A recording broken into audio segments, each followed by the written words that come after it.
बहुत समय पहले की बात है। शहर से दूर एक गांव बसा हुआ था। उस गांव का नाम दुलियापुर था। इस गांव में बहुत कम लोग रहते थे जो खेती बाड़ी करके अपना जीवन यापन कर रहे थे। उसी गांव में एक दीपक नाम का किसान अपनी पत्नी और बेटे के साथ छोटे से घर में रहता था। गांव में कमाने का जरिया न होने के कारण दीपक जंगल में जाता और जंगल से जो कुछ भी मिलता उसे बाजार में बेचने ले जाता। दीपक के गांव से बाजार बहुत दूर था, इसलिए दीपक को जाते जाते दोपहर हो जाती थी। शाम को सारा फल बेचकर दीपक घर आ जाता है।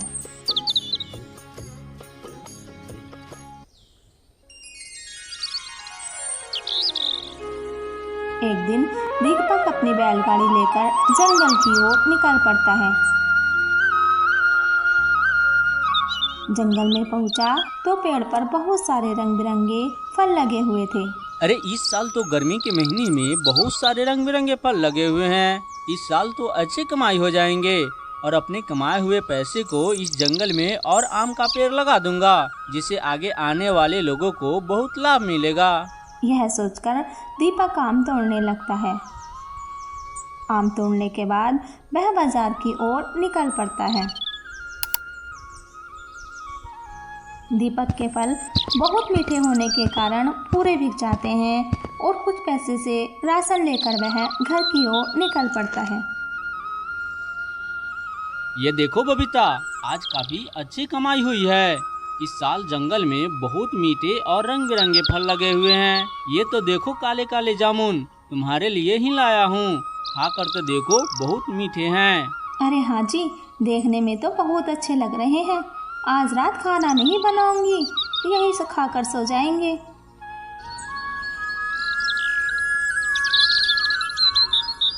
फिर वह अगली सुबह दीपक अपनी बैलगाड़ी लेकर जंगल में आम तोड़ने निकल जाता है।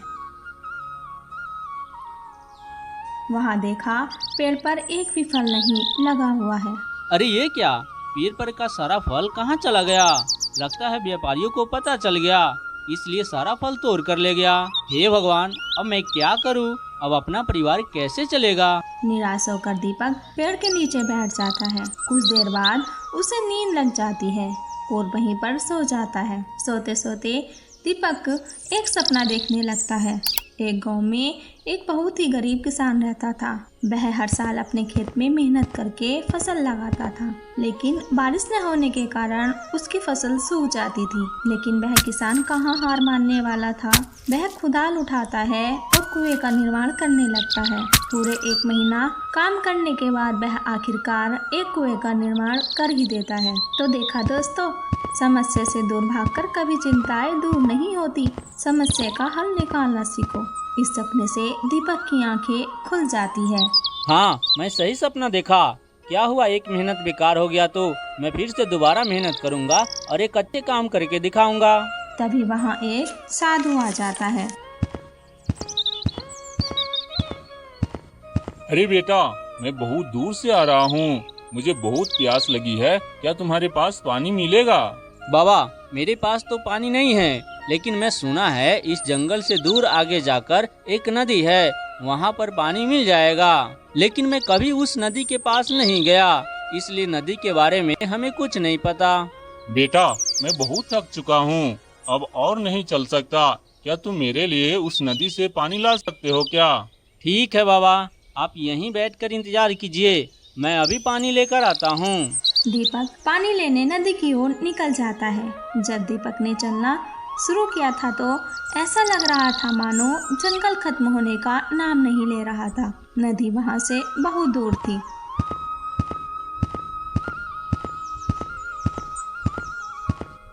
बहुत दूर चलने के बाद आखिरकार वह नदी किनारे पहुँच ही जाता है। दीपक ने वहाँ पहुँचने के बाद देखा एक पेड़ पर बहुत सारे आम लगे हुए हैं। उस आम की चमक और सुगंध कुछ अलग ही थी।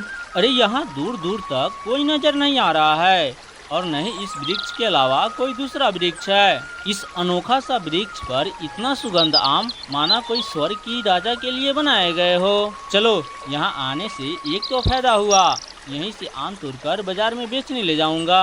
लेकिन मैं बिना पूछे इस पर से आम कैसे तोड़ सकता हूँ?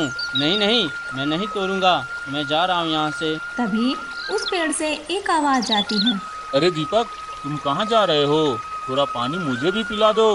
नदी के पास होते हुए भी मैं कितने दिनों से पानी नहीं पी रहा हूँ। पेड़ की यह बात सुनकर दीपक घबरा जाता है। तुम कौन हो? तुम तो पेड़ हो ना, तुम बोल कैसे सकते हो? ये भगवान, ये कैसी दुनिया है?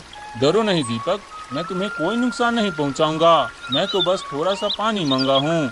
बहुत जोर से प्यास लगी है, थोड़ा पानी पिला दो। पेड़ की यह बात सुनकर दीपक को दया आ जाती है और वह उसे एक मटका पानी पिला देता है।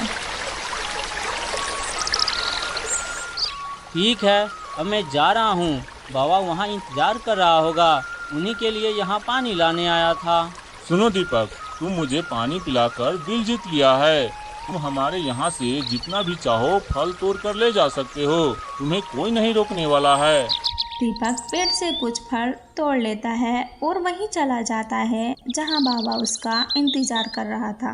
बाबा, ये लो पानी और कुछ फल खा लो। ये फल आपके लिए भी लाया हूँ। नहीं बेटा, मुझे मेरे लिए पानी ही पर्याप्त है। मुझे फल नहीं चाहिए। ठीक है बेटा, अब मैं जा रहा हूँ। इस तरह बाबा दीपक को आशीर्वाद देकर वहाँ से चला जाता है। घर आकर दीपक अपनी सारी घटना अपनी पत्नी को बता देता है। ये देखो, मैं वहीं से कुछ फल तोड़ कर लाया हूँ। इस फल का सुगंध तो देखो। हाँ बाबा, इसकी सुगंध तो बहुत अच्छी है।